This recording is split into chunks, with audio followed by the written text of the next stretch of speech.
Hi, I'm Jim Harriet, Executive Director of Sarasota County Public Works. I wanted to take this opportunity to introduce you to roundabouts. Roundabouts are coming to selected locations in Sarasota County. You will hear more about them in the upcoming months. Roundabouts are a type of intersection traffic control, but they are not right for every intersection. Where they make sense, roundabouts improve safety for drivers and pedestrians, add capacity with fewer delays for motorists, and decrease air pollution and fuel consumption. The video you are about to see will show you how to use a roundabout, and I'll come back later to tell you how to get more information.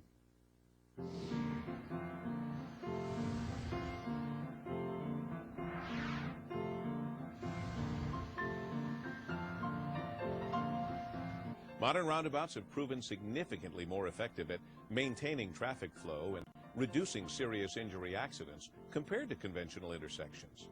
Roundabouts are variations of traditional intersections, many of which connect roads at 90-degree angles. Most modern roundabouts look like this. In the middle is a central island around which all traffic flows in a counterclockwise direction. Splitter islands split or separate the direction of traffic on each road that is connected to the roundabout. Approaching traffic from each road has its own signage and yield line that is marked on the pavement. Vehicles already circulating in the roundabout have the right of way. Pedestrian crossings are set back from the roundabout and use the splitter islands. Modern roundabouts are not the same as traditional traffic circles such as those found on the East Coast. Some traffic circles use stop signs or signals to control vehicle entry. Roundabouts use neither. In many traffic circles, circulating vehicles must yield the right of way. The opposite is true of roundabouts. Approaching traffic must yield. The design of the approach to a modern roundabout slows vehicles to a speed similar to that of traffic already in the roundabout. This makes it easier for a vehicle to enter the roundabout without stopping when gaps in traffic allow. In addition, modern roundabouts also use a smaller radius than traditional traffic circles. This automatically slows traffic to 15 to 25 miles per hour, which reduces the likelihood of collisions and injuries. The statistics are impressive. According to the Insurance Institute for Highway Safety, installing a roundabout typically results in a 76% reduction in injury accidents, a 90% reduction in fatalities, and a 40% reduction in pedestrian injuries. Navigating a roundabout is not difficult. Generally, people adapt very quickly. The key is to get in the proper lane before you arrive at the intersection, then yield to traffic in the roundabout and follow your lane assignment.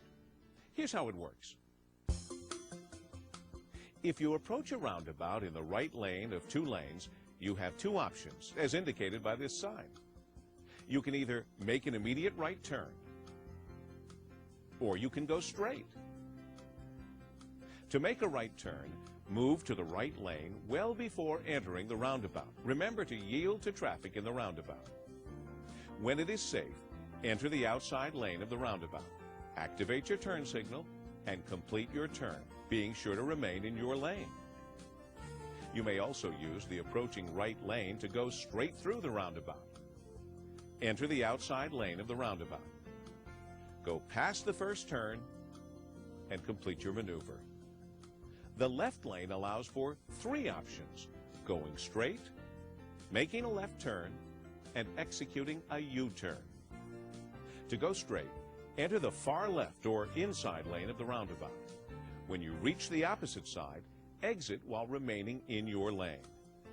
If you want to make what would be a conventional left-hand turn, enter the roundabout in the same inside lane. Go 3/4 of the way around and then exit, staying in the corresponding lane. U-turns are executed from the left lane by utilizing the inside roundabout lane to go all the way around the center island and then exiting the circular traffic flow via the proper lane. Roundabouts can be used to connect roads with 1, 2, or 3 lanes of approaching and exiting traffic. Let's look at your options for driving through a roundabout when you approach the intersection on a 3-lane road. The rules just discussed for 2-lane approaching roads still apply. You can go right or straight from the right lane. and straight, left, or make a U-turn from the left lane. The only difference is the addition of a center lane. This lane is used for going straight. Refer to the posted signs and directional arrows on the pavement. They'll help you navigate through any roundabout, regardless of how many lanes make up the connecting roads. Here are some other important points regarding roundabouts. Ringing the central island is an apron. Only large trucks are allowed to use the apron to negotiate the tight turning radius. Be aware that large vehicles may need to swing wide in order to make a turn, so leave them plenty of room. If in the roundabout you encounter a law enforcement or emergency vehicle with its siren and or flashers on, continue on your intended path until you exit the roundabout, then pull over as soon as possible. Pedestrians in crosswalks have the right of way. The splitter islands allow them to cross one direction of traffic at a time.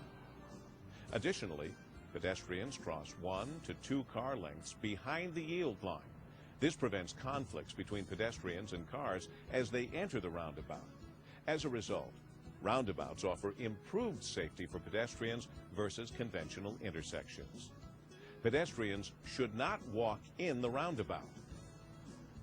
If there is no crosswalk marked on a leg of a roundabout, that leg is not intended to be crossed. Find another route to your destination with pedestrian markings. The rules for bicyclists at roundabouts are the same as those for traditional intersections. They can travel as pedestrians, riding on the sidewalk and walking their bikes through the crosswalk.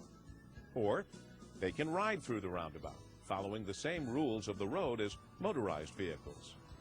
Bicyclists should maintain the speed of circular traffic to avoid being passed. For this reason, it is recommended that only advanced bicyclists use the circulating roadway within a roundabout.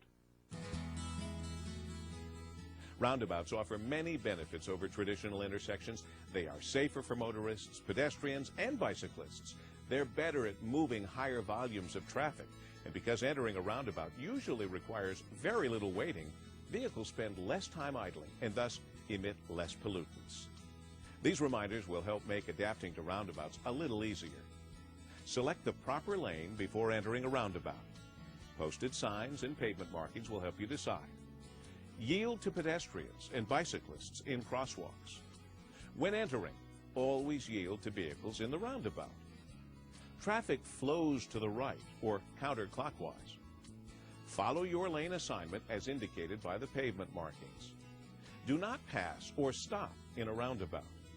And be sure to signal your intentions. I hope you enjoyed this video produced by Video Image for Oakland County, Michigan. Oakland County has built several